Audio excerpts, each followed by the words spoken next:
My name is Sandra, and I'm the mother of an 18-year-old college student named Michael. For years, my husband Brian and I have made countless sacrifices to support his education, including skipping holidays and tightening our belts in every possible way to give him a chance at a better future. We reside in a cozy, albeit modest home that once belonged to my grandmother before she moved to a nursing home. Brian works at a local hardware store, and I manage the front desk at a doctor's office. We live a simple, no-frills lifestyle, which suits us just fine. It was a typical Thursday afternoon, the sun positioned perfectly in the sky, hinting at the weekend ahead when Brian's phone interrupted the peace. I was preparing dinner, my thoughts split between the meal and our budget when I heard him answer the call with a concerned, "Hello? Mom, slow down, what's wrong?"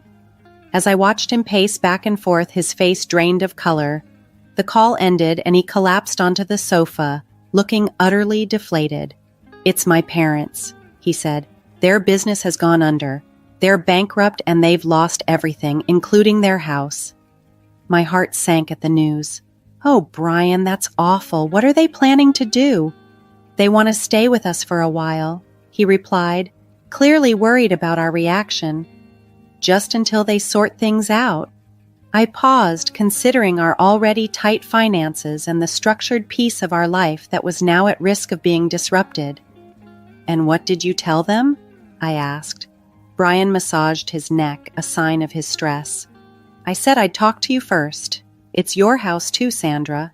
I wouldn't decide this without consulting you."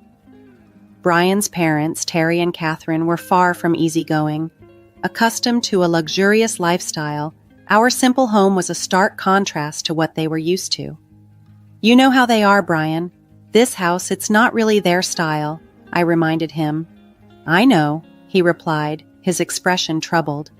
"But they're my parents, Sandra. They're in a tough spot." Recalling the numerous times they had visited, barely concealing their disdain for our humble living arrangements, I knew they would be uncomfortable here. Yet, seeing them desperate enough to ask for help softened my stance. "All right, they can stay, but it's temporary, right? Just until they get back on their feet?" Brian immediately picked up his phone, and after a brief conversation, he reassured his mother, "Mom, Sandra, and I talked it over. You can stay for a bit, but you need to find your place soon. We're not running a hotel." I couldn't hear the response, but Brian's firm, "Yes, Mom, we're clear," told me enough. He hung up and sighed deeply. "They're thankful, Sandra. They'll be here next week." Last week, we told Brian's parents they could stay with us temporarily, and today they were moving in. I stood on the porch, my heart sinking slightly as two large moving trucks rolled up the driveway. Brian, managing a forced smile, directed the unloading process like a parking lot attendant. Terry was the first to emerge, slapping Brian on the back with a grin as if he'd just won the lottery. Catherine approached me next, her perfume overwhelming as she planted a kiss on my cheek that felt scalding. "You're an angel for letting us invade like this," she said. I managed to smile, my eyes shifting nervously to the mountain of belongings being unloaded, a tangible sign of the upheaval to come, as Catherine and the movers unloaded what she referred to as just the essentials from their moving trucks. I couldn't help but gape at the array of furniture and boxes that seemed to flood our modest front yard. "Is this all just essentials?" I mumbled under my breath, trying hard to keep my tone light. "Oh yes, just the basics for now," Catherine responded nonchalantly, waving her hand as if the mountain of belongings wasn't overtaking every inch of space. I bit my tongue, wondering what they had left in storage and if these were the items deemed necessary for their temporary stay. Brian caught my gaze, and I could tell he shared my concern. "Let's just try to get all this inside," he murmured, partly to himself, his tone a mix of resignation and disbelief. As Terry and Catherine directed the movers, with a precision that seemed better suited for a luxurious estate than our simple home, the movers struggled past with armchairs, an endless number of boxes, and even a grandfather clock. "Right there, that's perfect." Terry directed them to place the clock, as though it was the most natural addition to our living room, which was quickly disappearing under the influx of their possessions. I pulled Brian aside as the movers took a moment to catch their breath. "Brian, this is madness. They've brought enough stuff to furnish an entire house." "Where are we supposed to put all of this?" Brian rubbed his temples, a sign of his growing frustration.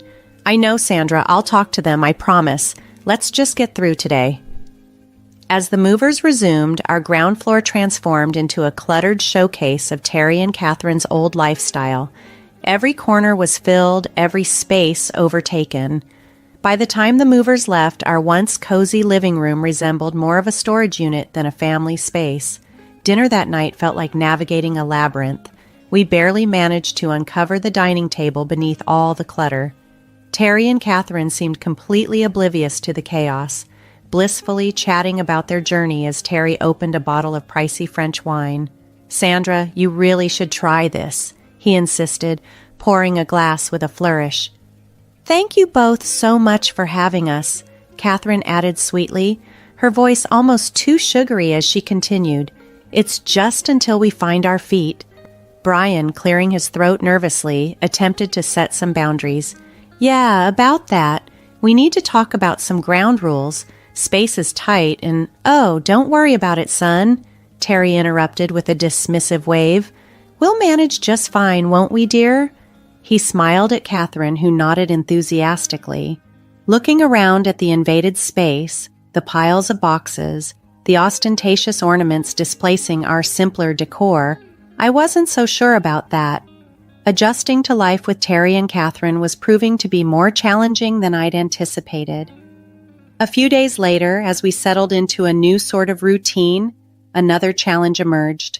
It was Tuesday evening, and I was preparing a simple dinner, spaghetti, when Catherine walked into the kitchen, her nose wrinkling in disdain. "What's that smell?" she asked, her tone dripping with disapproval. "It's dinner," I replied, striving to keep my voice calm. "Spaghetti? Where's the meat? The fresh herbs?" She scoffed, peering over my shoulder with a critical eye. Brian, hearing the commotion, came in drying his hands on a dish towel. "What's the problem?" "The problem, Brian, is that we're expected to eat this." Catherine gestured dramatically towards the pot of simmering sauce, as though it were unsavory. Taking a deep breath to maintain my composure, I explained, "It's what we usually eat. We can't afford steaks and fancy meals every night." As tensions flared in the kitchen, Brian intervened, his expression stern. "Mom, this is Sandra's home too, and this meal is what we normally eat. If you prefer something else, feel free to cook it yourself," he said firmly. Catherine's eyes narrowed as she retorted sharply, "Oh, we will, and we expect you to provide the groceries we need. We're not accustomed to living like this." I reached my limit. "I understand you're used to different standards, but this is what we can afford. Our budget doesn't stretch to cover luxuries." Terry, who had been silent until now, added his voice to the fray, booming, "Then perhaps, young lady, you need to reconsider your budget. We are not animals to survive on scraps." Brian's face hardened as he replied, "Dad, that's enough. We're doing our best here." The room was thick with tension, everyone visibly on edge. Catherine huffed dismissively, "Fine, tomorrow we'll give you a list of what we eat. Make sure it's here the next day." True to her word, Catherine handed me a list the following day filled with items like marbled beef, fresh seafood, and various imported and organic products. As I looked over the list, my heart sank. That evening, we sat down with Terry and Catherine, the list sprawled out on the kitchen table. Terry declared, "We expect proper meals, like steaks from marbled beef or the finest fish," as if such demands were entirely reasonable. Brian and I exchanged a look of disbelief. "We can't afford that," he stated, his voice firm yet tired. "It's just not in our budget." Their response was swift and cutting. "Lazy, both of you," Catherine snapped. "Can't even provide a decent meal." Feeling cornered, I eventually caved to their demands. I began purchasing only the highest quality ingredients for their meals, while Brian and I resorted to eating cheaper fast food to save on costs. A month later, I reviewed our expenses and was shocked to see our food budget had doubled. Catherine's luxurious baths had also driven our water bill sky high. Dinner had turned into a nightly conflict, but this evening was different. As Terry and Catherine enjoyed their lavish dishes of marbled steaks and imported fish, Brian and I sat opposite them with plates of the simple pasta we could afford. The stark difference was not just in our meals, but was etching a deeper divide between us each day. Unable to contain my frustration any longer, I spoke up. "This has to stop. We can't keep living like this, eating different meals." "It's ridiculous. From now on, everyone in this house will eat the same food and we will stick to what we can afford." Terry laughed dismissively, a grating sound that tested my last nerve. "You expect us to eat that slop?" "It's not slop, it's dinner. It's what we eat," I retorted, my patience wearing thin. Terry's laughter stopped abruptly, his face turning into a scowl. Catherine's tone was sharp and accusing. "How can you be so greedy and lazy? Cooking decent food isn't that hard." They both turned to Brian, their expressions full of expectation, as if prompting him to side with them. That was the final straw for Brian. He slammed his hand down on the table, causing the plates to clatter. "First off, this is Sandra's house as much as mine, and you will treat her with respect," he declared, his voice resonant with authority. Catherine's eyes welled with tears, her voice quivering as the impact of Brian's words sank in. "I never thought I'd see the day when you, my son, would shout at me like that." Terry's frustration had reached a boiling point as he stood there, pointing his finger accusingly at Brian. "Look at you, completely whipped and following her every command. Is this really who you've become?" I maintained my composure, though my heart raced. "Enough! This conversation is finished. From now on, no more lavish spending on steaks or seafood. We all eat the same simple meals." Their stares could have frozen the room in that moment of stillness. Then, silently, Terry and Catherine pushed their chairs back and left the table. Brian and I sat back down, enveloped in the heavy silence. He reached out and squeezed my hand. "I'm sorry it came to this," he said. I nodded, feeling the burden of the evening's events. "I am too, but it's the right choice. We can't go on like this." After the dinner blow-up, the atmosphere at home cooled, but only superficially. Terry and Catherine were noticeably quieter, but their silence had an underlying tension that kept me on edge. I sensed they weren't ready to accept the new household rules without a fight. A few days later, as I was cleaning up from a simple lunch of sandwiches, the doorbell rang. I dried my hands on a towel and walked to the front door, expecting a delivery or a neighbor. Instead, I found a delivery man with a large, fragrant bag from a fancy local restaurant. "Delivery for Sandra," he announced, checking his clipboard. Confused, I said, "There must be some mistake. I didn't order this." Just then, Catherine appeared with an overly bright smile. "Oh, I decided to treat us to a nice meal. We deserved a little comfort after all the tension," she explained. I took the bag with hesitation. "Catherine, we discussed this. We're cutting back on expenses." She avoided my gaze, shrugging.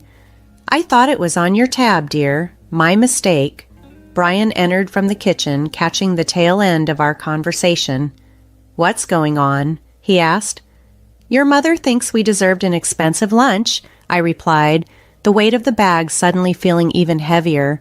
Brian's expression darkened. "Mom, we agreed. No more of this." Terry's voice boomed from the hallway. "What harm is a little lunch going to do? You can't expect us to live like hermits forever." I placed the bag down, feeling my frustration rise. "It's not just the lunch. It's every unnecessary expense. We've already told you. We're sticking to a budget." Catherine's demeanor turned icy. "If you're going to fuss over a simple meal, perhaps we won't bother next time." Brian pinched the bridge of his nose, exasperated. "It's not just about the meal, it's about respecting the household rules. You can't keep undermining us." The argument circled for a few more minutes until Terry and Catherine withdrew to their room, leaving the untouched, costly lunch on the table. Brian and I exchanged glances, a silent agreement between us that this couldn't continue. I'll call the restaurant, explain the situation, and cancel any future orders made without our approval, I declared, picking up the phone. Brian nodded, his resolve firm. I'll have another talk with them. This sneaky behavior has to stop. The peace was fleeting. After the incident with the unauthorized lunch, Catherine and Terry simmered with barely concealed resentment. The tension was palpable, and it felt as though you could slice through it with a knife. One evening, while I was washing dishes, the calm shattered once more. Brian had just come in from the yard, looking tired. I was about to ask him about his day, when the sudden crash from the living room had us both sprinting to investigate. We discovered Terry looming over a shattered vase, one of the few household treasures I deeply valued. "What just happened?" Brian asked, his voice measured despite the chaos. "It just slipped out of my hand," Terry responded, his eyes barely reflecting any remorse. His tone wasn't one of apology, rather it carried a defiant edge. Brian crouched to collect the broken pieces, and I couldn't keep quiet any longer. This vase was an heirloom from my grandmother. It has more history with this house than all of us. Catherine, leaning against the doorway, dismissively said, "It's just a vase, you can always find another." "That's not the point, Catherine," I shot back, the irritation rising in me. "This is about respect, something that's evidently lacking around here." "You want to talk respect?" Terry retorted, raising his voice. "How about the way you treat us, like we're second-rate residents in our own home?" Brian rose to his feet and faced his father directly. "You're here because we allow it, Dad. Don't forget that." "It doesn't feel like we're allowed anything," Catherine interjected sharply. "It feels like we're merely tolerated." Living with Terry and Catherine felt like navigating a field of landmines, but one particular evening drove me to my limit. We were sitting at the dinner table, the epicenter of many past disputes, when Catherine dropped her astonishing new request. "Brian, I saw a lovely coat today, and I think we should use Michael's college fund to buy it," she said, as nonchalantly as if she were talking about changing coffee brands. I choked on my drink, coughing as I set my glass down forcefully. "Excuse me? What did you just say?" My voice was a mixture of disbelief and escalating fury. With a sweet smile, Catherine mistook my astonishment for acquiescence. "It's only money, dear. Michael can take out loans for college. I do need a new coat." Brian, who had been silently fuming, slammed his fork down. "Mom, that's not happening. That fund is for our son's future, not for your shopping sprees." Catherine's expression turned sour. "How can you deny your mother such a simple thing?" "It's not simple, and we're not discussing this further," I declared, my last shred of patience dissolving. Terry raised his voice, now echoing off the walls. "You're being unreasonable and cruel. We are your family." He then threatened coldly, "Perhaps the local news would be interested in how you treat your parents. What would your employers think?" The mix of anger and apprehension roiled within me, but my resolve hardened. "Enough!" I stood up, my voice firm. "This is not how the family behaves. You two need to look for another place to stay. This arrangement isn't working." Catherine started crying, assuming the role of the aggrieved, while Terry continued his barrage of accusations and threats. The dinner ended with them leaving the room in a huff, and Brian and I were left in a deafening silence. Once the house quieted, I retreated to our bedroom and called my grandmother. She answered after a few rings, her voice a soothing balm. "Grandma, it's Sandra," I began, my voice choked with emotion. "What's troubling you, my dear?" she inquired, instantly concerned. I spilled everything, the incessant demands, the threats, the untenable situation with Catherine and Terry. She listened quietly, her occasional murmurs a comforting presence. When I finished, she spoke decisively. "I'll come and stay with you for a few months." "Are you sure, Grandma? What about the nursing home?" "I'm certain. It sounds like you need me right now." When Grandma declared she wouldn't stand by while our family was in turmoil, her voice was resolute and full of determination. Her arrival felt like a refreshing breeze had blown through our tense home. Although age had slowed her physically, her spirit remained undiminished, vibrant as ever. Terry and Catherine were noticeably discomforted by her sudden presence, their unease palpable. "I'll be staying on the ground floor," Grandma announced authoritatively as she entered, her suitcase trailing behind her like a faithful pet. "I expect we might need to rearrange some things." Terry's irritation was thinly veiled behind a forced smile. "Of course, we'll make sure you're comfortable, right?" He looked towards Catherine, who nodded rigidly, her eyes darting about, likely calculating the inconvenience this rearrangement would pose. Feeling a surge of relief, I was grateful that someone was finally setting things straight. Once the movers had adjusted our living space to accommodate Grandma, she wasted no time in calling a family meeting. "Now, I've heard a lot from Sandra about the ongoing issues, and I'm far from pleased," she began sternly, cutting through any semblance of pleasantries. Terry started to object, but Grandma raised her hand, silencing him. "I'm not finished. Technically, this house is still under my name, and while I've allowed Sandra and Brian to stay here rent-free, that privilege doesn't extend to you two." Catherine's face paled. "You want us to pay rent?" she blurted out. "Yes, I do. $5,500 a month," Grandma stated flatly. "That's outrageous," Terry protested, standing up abruptly. "Considering the expenses you've incurred, it seems you could manage by reducing some of your luxuries," Grandma retorted sharply. "But we're family," Catherine interjected, her voice shaky. "Family doesn't take advantage of each other," Grandma countered firmly. "Since you've been living beyond your means at my granddaughter's expense, I find it only fair." Terry and Catherine were speechless, exchanging glances as if searching for an escape, but finding none. "And one more thing," Grandma continued. "If you find the rent too steep, you're welcome to look for another place to live. Alternatively, if you choose to stay, you'll assist me daily. I need help moving around, meals prepared, and someone to ensure I take my medications." Catherine's earlier bravado had completely vanished. She looked like a fish out of water.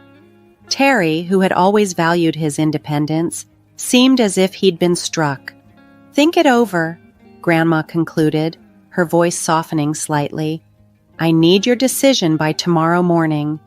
As they retreated to their room, presumably to discuss their limited options, Grandma turned to us, her expression gentler. "Don't worry, kids. We'll sort this mess out." The morning after Grandma laid out her new house rules, it was as if a switch had been flipped in Terry and Catherine.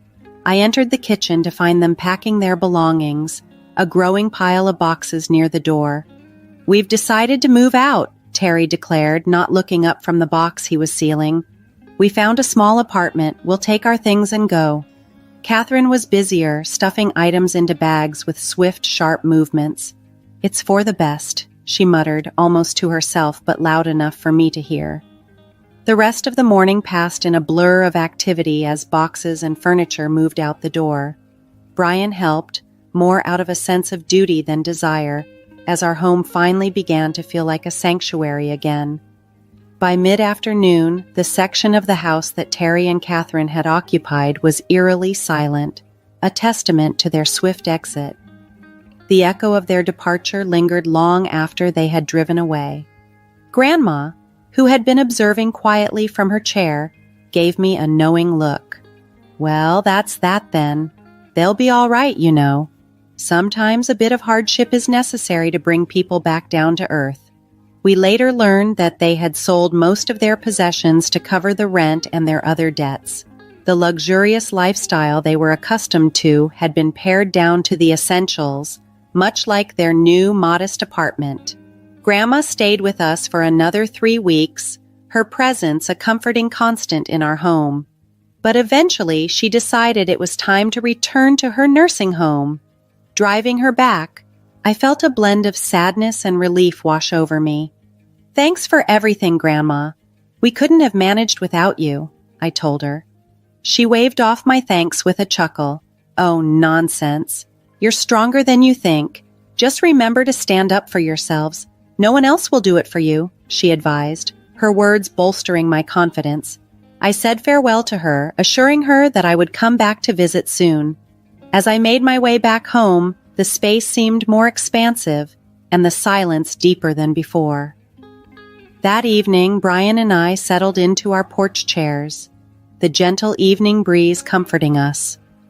Life had certainly presented its challenges, but we had managed to navigate them successfully and were prepared for what lay ahead. We were confident in our ability to face the future as a team, regardless of what anyone else thought.